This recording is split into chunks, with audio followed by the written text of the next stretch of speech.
Hello everyone, thank God it's Friday and it's 60 days of President Bola Tinubu's administration.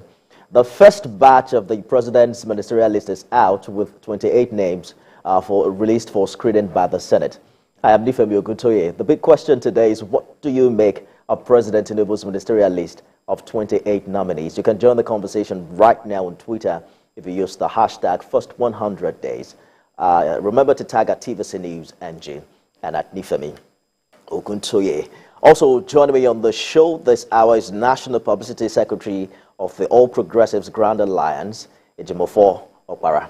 We'll begin in the nation's capital, where the 28 ministerial nominees presented by President Bola Tinubu have commenced documentation. Senior Special Assistant to the President, Abdullahi Gumel, disclosed to journalists that the nominees are to visit the office of the SSA on National Assembly matters for necessary documentation ahead of screening expected to commence next Monday. So if you're one of the nominees and you don't have this information, get down to Abuja for documentation. I'm just kidding. They should all know by now. He also noted that the office will be open on weekends to allow all nominees complete the process before that screening. The list of 28 nominees was read on the floor of Senate yesterday, and more names, we understand, are expected to be sent in the coming days. The Chief of Staff to the President, Femi Gbajabiamila, was in the Red Chamber of the National Assembly yesterday with a list of ministers designate and presented it to the President of the Senate. Although the portfolio of the nominees were not stated in President Tinubu's communication, President of the Senate, Godswill Akpabio, emphasized that additional nominations will be sent to the House in due course. And we don't know when the ministers designate will be screened. But Chief of Staff to the President, Femi Gbajabiamila, who said 12 or 13 more ministers will be appointed, explains why the nominee list did not come with portfolios. For me, that would have been one way to go about it. It would have been a welcome development. And as good as that sounds, it almost straight jackets the president to pigeonhole one person in an office and the other. What happens then if you change your mind? If you change your mind, you then bring the person back for screening again, because the president is at liberty to change your mind. For instance, if I decide I want somebody as Minister of Labor, and then after sending the name later on, I decide that, you know what, I didn't know this about this person. This person would actually be better in another, with another portfolio. And meanwhile, the Senate screened that person for that particular initial portfolio. What happens then? Do you now rescreen the person? So it has a lot of these things have their merits and demerits, advantages and disadvantages. I like the idea of attaching portfolios. I actually do, because it makes for necessary for the Senate to know exactly what you're asking and what you're looking for. All right, so out of the 28 nominees, 7 are female, making up 25% of the first batch, and 4 of them former governors. Let's speak with the National Publicity Secretary of APGA, Mazi Ejimofor Okpara. Thank you for joining us on the program. Thank you, Nifemi. My pleasure being here. So let's begin with what you heard the Chief of Staff say. Many thought that the new president will take a break from the norm and send these names with the portfolios. They say it's easy for lawmakers to be able to screen them adequately. Yeah, sure. But I also spoke with a former deputy governor of Ogun State yesterday, who's also a former lawmaker, who said that these individuals have their CVs and that it might make it easier for lawmakers to screen them. Do you agree? Okay. Yeah, perfectly, of course. First of all, let me start from a note of commendation. You know, of course, the list, the 28 names released, a mixed bag of politicians, technocrats, and those, you know, I refer to as technopoles. Okay. You know, also a mixed bag of, you know, the very old dogs and, you know, the new talks. And, of course, it's something that excites anyone who observes the trend of things in Nigeria. And then back to your question, I think we should end this era of just throwing up names and without, you know, it begs the question, are these square pegs and square holes? Are we blind guessing? Are we second guessing? If, for instance, there are certain names on that list that people do not necessarily understand where they should fit in, probably because their trajectory has not been properly established.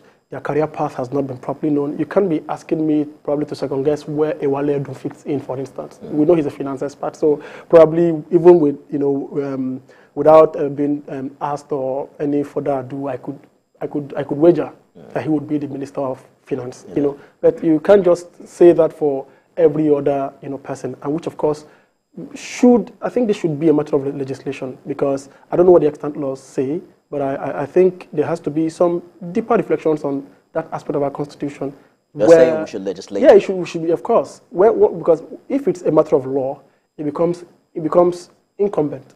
It becomes. And I think they have enough time, really. Yes, exactly. 60 days. Yeah, 60 days. And even prior to 60 days after the election. So let us take a look at. So we began profiling these individuals yesterday. Let's bring you more profile on the ministerial nominees. There is 41-year-old Olubimi Tunji Ojo, who's from Ondo State, a current member of the House of Representatives, representing Akoko Northeast and Akoko Northwest. He was chairman House Committee on NDDC in the 9th Assembly, I believe. Business and Management Executive with a flourishing career in ICT, holds certification in ethical hacking and countermeasures. He's also a certified CompTIA Network Plus engineer and a Britannia Hardware A Plus management certificate holder.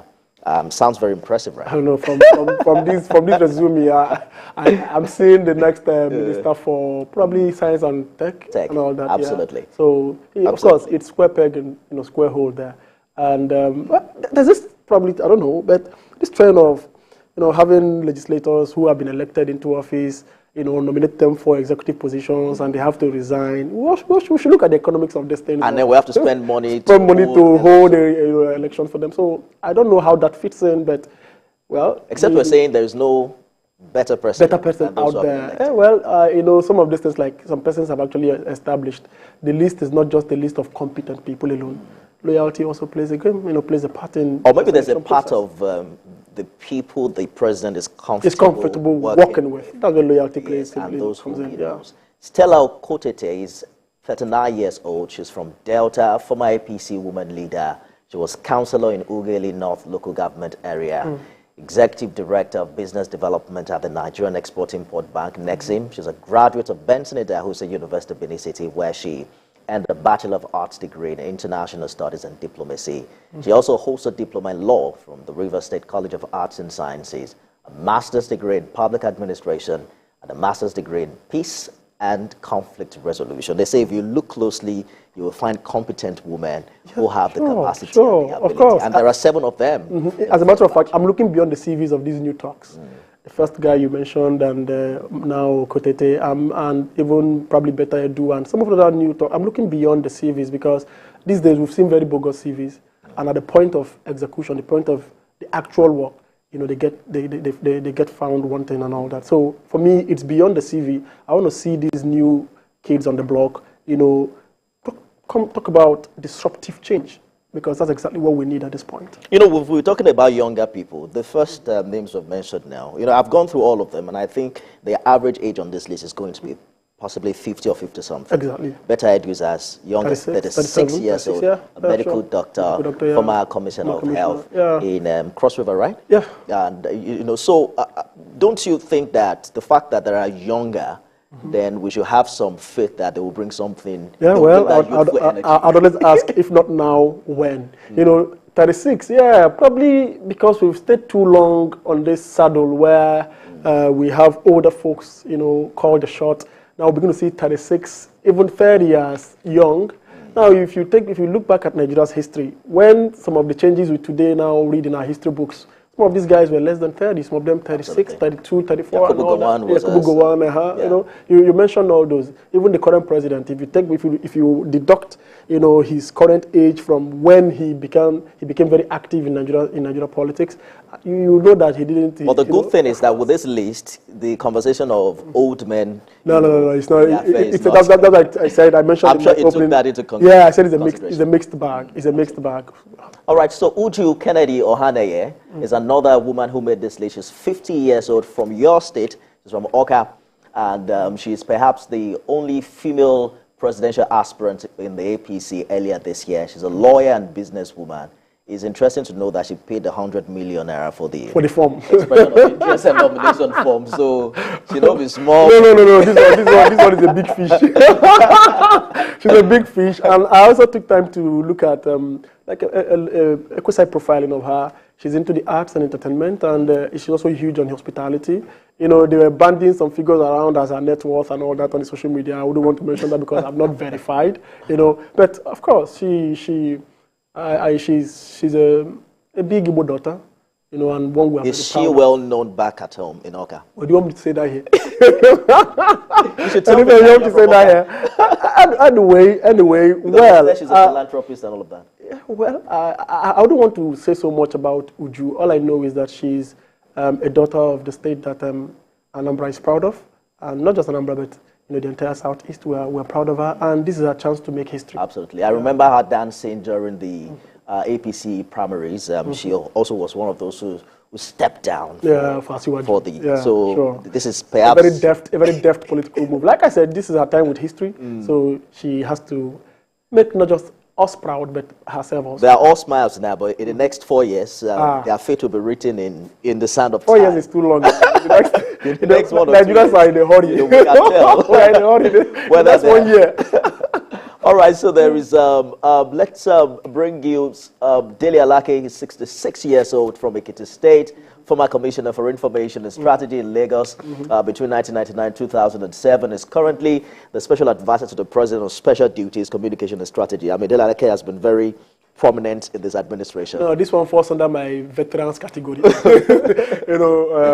I call him Uncle Dele. He's a veteran, and I think he's one of such persons, I believe, in this cabinet would be a huge source of inspiration to other people because he understands the terrain, and of course he would do well to guide the younger talks. Indeed. And also provide that leadership that we need at the national level. It's their time now, and we're looking forward. The expectation is high, particularly where Nigeria is today. Oh. You know, the president talked yesterday about his resolve to implement certain changes and was appealing to Nigerians to, just give him a few more days and months and to be patient with him. And I think that they should all know that this is a huge opportunity. It's very historical. It's a very dire time in the nation's history, and we're counting of them. Sure. Lateef Fagbemi is from Kwara State, Senior Advocate of Nigeria, called to bar in 1984. We're going to find out how old is he shortly. But let's talk about Olawale Edu that you mentioned earlier. He's 56 years old, currently essay to the President on monetary policy, financial expert, economist, banker, specializes in economics, government finance, international finance, banking, and international finance. He was Lagos State Commissioner for Finance, where he had an unprecedented 2-term appointment between 1999 and 2007. And a lot... they say it's one of the engine rooms of this administration. When I see a Dele Alake and I see a Wale Edu, making it to Asiwaju's ministerial list, what comes to my mind is the reward for good work is more work. So obviously, they would have performed exceptionally well at the time Asiwaju held sway as Lagos State Governor. So for them to come back on a larger scale, what it means is that thing you did. Yeah. Within the the smaller nucleus called Lagos, come replicate it at the national level. And for Wale Edu, a lot is expected from him because he comes with a huge dose of both private sector and public service experience. So he shouldn't, in fact, he should hit the ground running from day one. He's not the type that to be given time, when we're younger, we say, make I toss small, make I toss small. He's not to toss, he's to go straight to the tournament and, get us the trophy. All right, so, they campaigned, APC campaigned based on what they did in Lagos. Okay. So we're looking forward to see that done at the national level. Lateef Fagbemi is from Kwara State, Senior Advocate of Nigeria, called to bar in 1984, and we're probably looking forward to what his role will be in his administration. Some are saying Attorney General of the Federation, but we'll see how that plays out. I'm particularly interested in this, that if he becomes the AG of the country, I'm interested in the reforms he's going to propose from the executive, that would affect positively the trajectory of our judicial system. Let's go to Oyo State, where we have Waheed Adebayo Adelabo. He's 52 years old, former Deputy Governor, Operations of the CBN. In 2019, he was the Oyo State governorship candidate of the APC, although he ran on the platform of Accord Party in 2023. So I've heard a lot of comments say that, you know, this is a mixed bag across political line. You have an Accord Party member, you have a PDP member, you don't have an APGA member. Well, we should be asking why. Of course, but this should be a government of national unity, and all at this point now, our focus and our concern is governance and the good of Nigeria. So we believe that let the best hands be selected, irrespective of the party they come from, wherever they come from, the state, tribe, ethnicity, or religion. What we want, what Nigerians want, is delivery. Like my governor would say, is there a Yoruba way of tarring the road? Is there an Igbo way of teaching mathematics? You know, so what we want, at the end of the day, what everybody desires and wants is resolved. And performance. Iman Sulaiman Ibrahim is one of the 7 women who made the first batch. She was the Director General of the National Agency for the Prohibition of Trafficking in Persons, NAPTIP.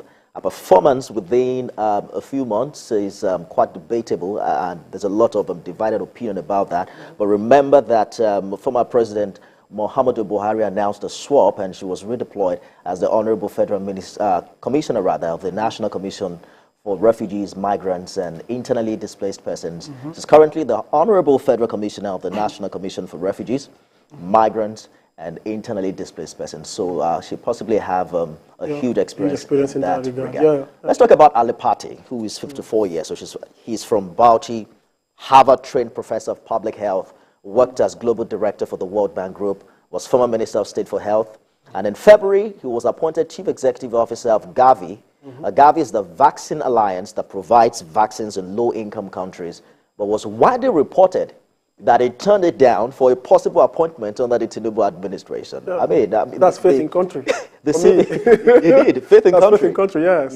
You know, and for him, Ali Pate is one guy who is, he's a canon when it has to do with public health. You know, you as a student of public health, you know, medical sociology and all that, you cannot conclusively, you know, conduct certain researches in certain public health fields without, you know, extensively citing Ali Pate. So I see him as one who would, you know, coming from his background as an academic, you know, he would bring some very, you know, mind-blowing. So you have high expectation of him? Sure, I do. All right, we'll continue this review possibly next week. Let's just turn our attention to Twitter, where we're asked the question, oh, interesting, let's bring you Abubakar Kyari. This man has an interesting CV. He's a current acting national chairman of the APC.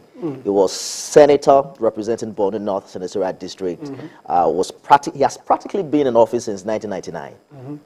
In 1998, he was elected to the House of Reps. In 1999, he was state treasurer of the APP in Borno State, re-elected to the House of Reps in 1999, Honorable Commissioner of Water Resources in 2003, MD Rural Water Supply Agency 2005-2007, Honorable Commissioner Education, Borno State 2007 to 2008. Between 2008 and 2010, he was Commissioner for Water Resources in Borno State. And it goes on and on and on like that till 2019, when he was re-elected as senator. And then, you know, recently was appointed as acting chairman of the APC after the resignation of the previous chairman. And he's back as minister. As a young person, how do you feel about individuals like this? I want to say, for me, it's more or less like this man validates my thesis that politics is a career. Yeah, if you look at his trajectory, you know, coming from how he started, you know, growing through the ranks and, you know, getting to this point at this level, you know, for me, it's just as much as people want to condemn it, but politics is serious business. Indeed. And it's also something that shouldn't be done half-heartedly. And for him, I don't think if he had been that bad, he may not have actually come this far. So for him to have actually navigated the shark-infested waters of politics, you know, to establish himself now as a refined, you know, not statesman, but as a refined technopool that's both a technocrat and a politician. It's a no mean feat, and I don't want to, you know, sour his grip.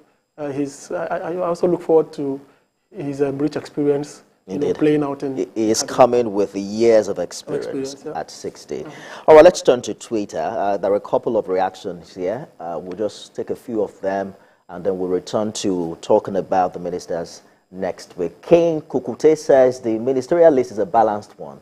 It has a mix of technocrats, politicians, youths, technopoles, like you said. Yeah. It also has 25% representation for women, and when across party lines, Wike PDP, Adelabu Accord Party, even though Adelabu, I think, is APC in the spirit, and then he just went to Accord Party because he didn't get the ticket. And then we also know where Wike was. Wike was, yeah. Well, so it's hard to tell whether this thing is actually across party lines. Wike is really getting a very hard knock from his PDP goons.